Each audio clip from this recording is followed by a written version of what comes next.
गोर लगै छी अहाँ सब गोटे के। हम राधा एकटा भगवती के आराधना सुनाबै छी चैतावर भास्कर। मैया जी एलखिन नैहर हो रामा, चैत महीना चैत महीना रामा, चैत महीना मैया जी एलखिन नैहर हो रामा, चैत महीना। कथिए के आसन माँ के, कथिए सिंहासन, कथिए चढ़ल मैया एलखिन हो रामा, चैत महीना। कथिए चढ़ल मैया एलखिन हो रामा, चैत महीना। सोना के आसन माँ के, रत्न सिंहासन, सिंह चढ़ल मैया एलखिन हो रामा, चैत महीना।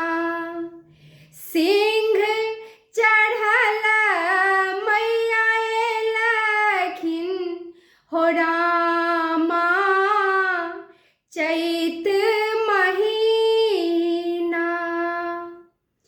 कोने फूल ओढ़न माँ के, कोने फूल पहिरन, कोने फूल सोलह हो श्रृंगार हो रामा, चैत महीना। कोने फूल सोलह हो श्रृंगार हो रामा, चैत महीना। बेली फूल ओढ़न माँ के, चमेली फूल पहिरन, अड़हुल सोलह हो श्रृंगार हो रामा, चैत महीना। अड़हुल सोलह हो श्रृंगार हो रामा, चैत महीना। कोने रंग चुनरी माँ के, कोने रंग टिकुली, कोने रंग मऊरी चढ़ायब हो रामा, चैत महीना।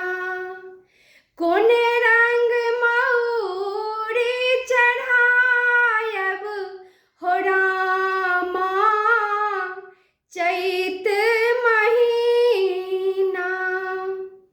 लाले रंग चुनरी माँ के, लाले रंग टिकुली, सब रंग मऊरी चढ़ायब हो रामा, चैत